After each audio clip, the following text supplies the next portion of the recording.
chez les grands changements pratiques. Vous voyez, nous n'avions pas ces registres avant, mais nous sommes en train de les mettre sur pied pour qu'on puisse avoir facilement les possibilités de dépouiller les données, quoi. Donc voilà, vous avez ici la petite chirurgie, la PTME, la lutte contre le VIH, la CPN et TPI, la maternité, bon, la supervision. Quand vous passez, vous pouvez déjà marquer que vous êtes passé, quelle que soit la supervision qui est passée, la planification familiale, le dépistage de l'état nutritionnel, l'hospitalisation, et le reste c'est des registres d'attente pour tout autre élément que nous pouvons avoir pour que nous puissions avoir une bonne collecte des données.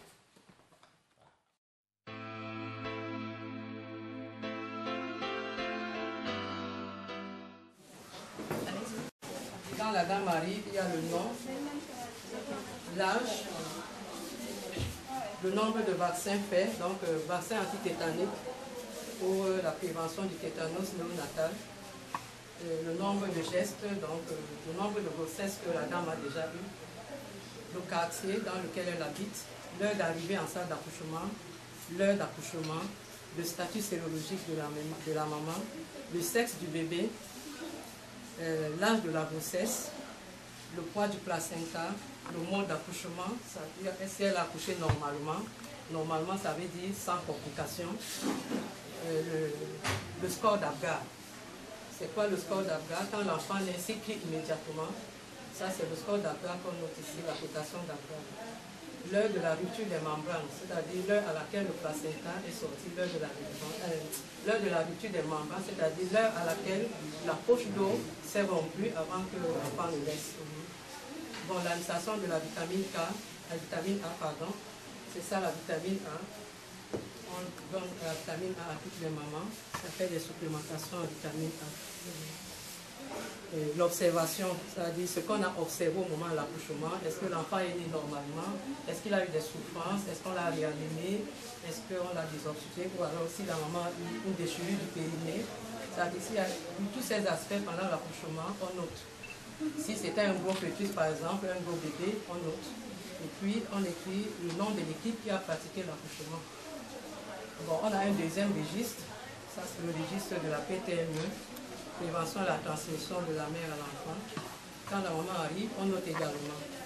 Il y a l'âge, il y a l'adresse pour faire des recherches, pour repérer au moins, repérer la maman.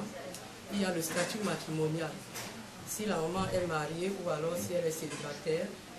Nombre de consultations prénatales que la mère a faites avant l'accouchement. Nombre de grossesses, date des dernières règles.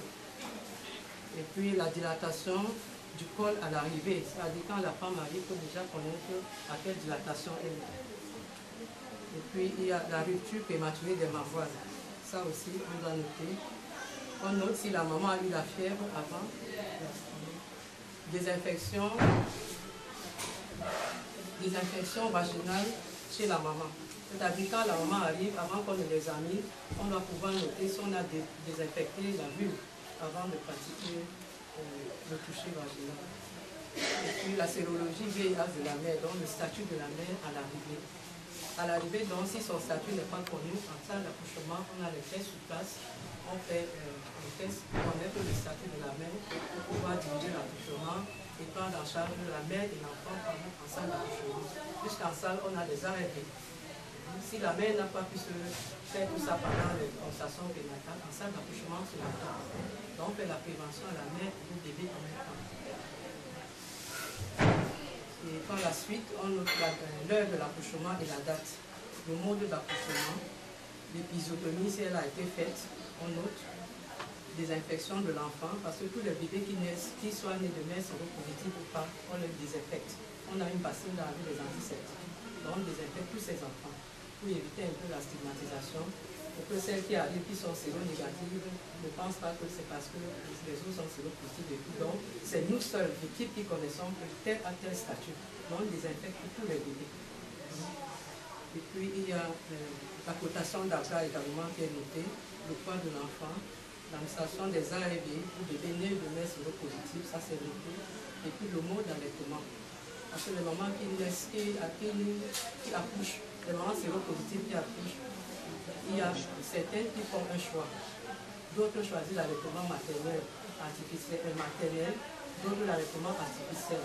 Pour celles qui ont des moyens, elles coopèrent immédiatement pour le type d'allaitement, surtout l'allaitement artificiel, parce que c'est l'allaitement artificiel qui est le mieux indiqué pour un bébé de mère séropositive. Mais l'allaitement maternel, elles ont des choix. D'autres acceptent parce qu'elles n'ont pas de moyens. Et là, on leur dit pendant combien de mois elles doivent le prendre pour pouvoir protéger leur bébé. C'est un peu ça. Ça contient un peu le régime en salle d'accouchement. Ça, c'est pour la prévention et la transmission de la mère à l'enfant.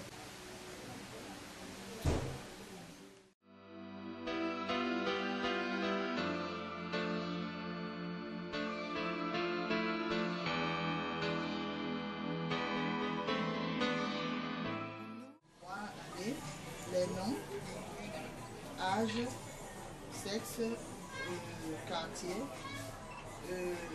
classification selon la tuberculose, parce qu'il y a plusieurs sortes de tuberculose.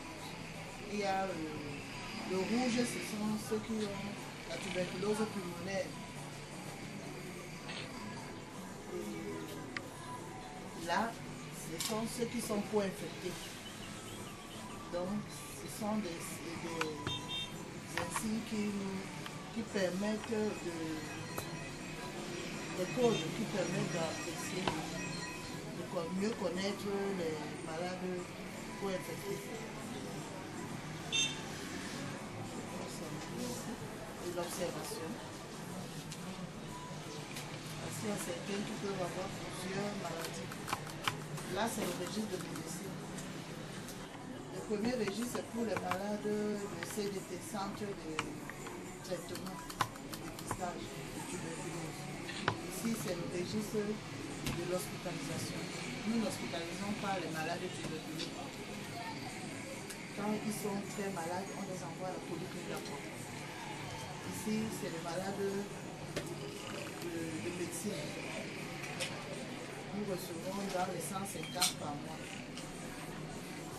Ça, c'est le registre d'entrée, puis leurs données, diagnostic d'entrée, diagnostic de sortie et leur devenir à la sortie. Tous les barrages qui nous empêchent d'exister, quelque chose de neuf a tout changé, quelque chose. Nous avons changé la manière de faire nos plans de soins, la manière de tracer nos registres. Il y a le numéro, le nom et le prénom du malade, le village, domicile, date d'entrée, date de décès, cause du décès, nom et numéro de carte d'identité si c'est un adulte, et la date de retrait de l'acte de décès, en tout cas du certificat de décès, vu que l'acte de décès on fait à la mairie. Quelque chose, et ça me fait avancer, on oublie tous les gens. Moi, je suis Madame Montcalm-Antoinette, je suis vérificateur des prestations à l'Agence d'achat des performances depuis décembre 2010. Et nous vérifions les prestations des formations sanitaires selon un certain nombre d'indicateurs définis. Nous avons 21 indicateurs que nous vérifions. Et nous avons une fiche préconçue pour la vérification. Dans cette fiche, donc, nous avons les nombres déclarés par les formations sanitaires. Ensuite, quand nous vérifions dans les registres des formations sanitaires, nous validons les nombres que nous avons trouvés. Les chiffres falsifiés, nous ne les acceptons pas, ou alors ceux qui portent les correcteurs, nous ne les acceptons pas. Et lorsque le registre est mal tracé, si bien que nous ne pouvons pas trouver les anciens ou les nouveaux cas, nous ne pouvons pas dénombrer aussi. Nous annulons l'indicateur. Ensuite, nous calculons la marge d'erreur par rapport au nombre déclaré et au nombre validé. Et quand notre marge d'erreur dépasse 10%, ou moins 10%, l'indicateur est annulé. Après cela, nous calculons le prix. Donc, nous multiplions le prix alloué à l'indicateur par, disons, à la valeur d'une donnée par le nombre trouvé. Oui, par le nombre trouvé. Et nous trouvons donc le prix total. À la fin, nous calculons la somme totale pour tous les indicateurs. Donc, c'est ce chèque qui sera établi à l'AAP à la fin du mois pour la formation sanitaire. Et cette vérification se passe tous les mois. En passant, j'ai oublié de dire que je suis technicienne supérieure en soins infirmiers. Avant d'entrer à l'AAP, j'enseignais à l'école des infirmiers de Douala. Nous faisons face très souvent, c'est les registres souvent qui sont mal tracés, les responsables des formations sanitaires qui n'acceptent pas très souvent leurs résultats, qui se mettent souvent à discuter avec nous. Il faut beaucoup, parler pour les convaincre par rapport aux chiffres trouvés dans les registres. Et ce qui me donne satisfaction par rapport à mon travail, c'est la qualité des soins qui est en train d'être améliorée dans toutes les formations sanitaires que nous, avec lesquelles nous travaillons actuellement. Je me nomme Ken Eric. Je suis responsable de la vérification communautaire à l'agence d'achat des performances. Je voudrais dire pour commencer qu'il y a deux mécanismes de vérification mis en place dans le cadre du projet de financement basé sur les performances. Le premier mécanisme, c'est la vérification mensuelle des prestations. Et le deuxième mécanisme, c'est la vérification communautaire.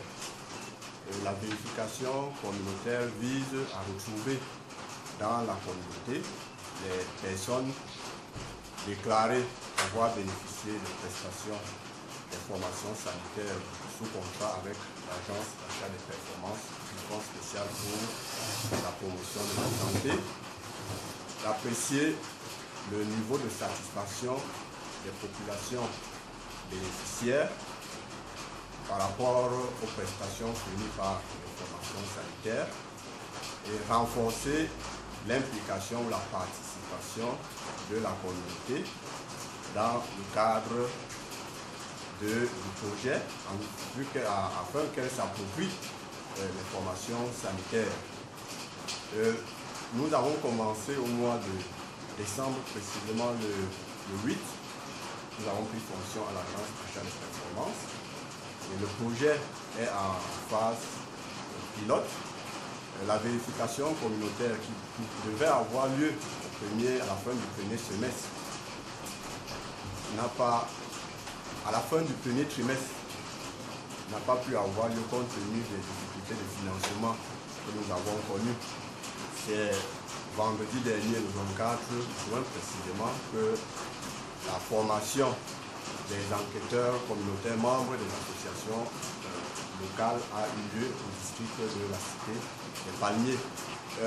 Nous sommes contents de participer à ce projet qui n'est qu'une phase pilote parce que nous voulons bien que le Cameroun atteigne ses objectifs du millénaire dans le domaine de la santé. La vérification communautaire elle-même a commencé effectivement le samedi après échantillonnage dans les fiches, dans les registres.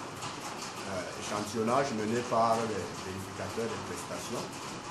Nous avons dépouillé ces fiches d'échantillonnage en reportant sur les questionnaires d'enquête communautaire les informations permettant aux associations locales de retrouver ou de localiser le patient et de recueillir auprès de lui certaines informations.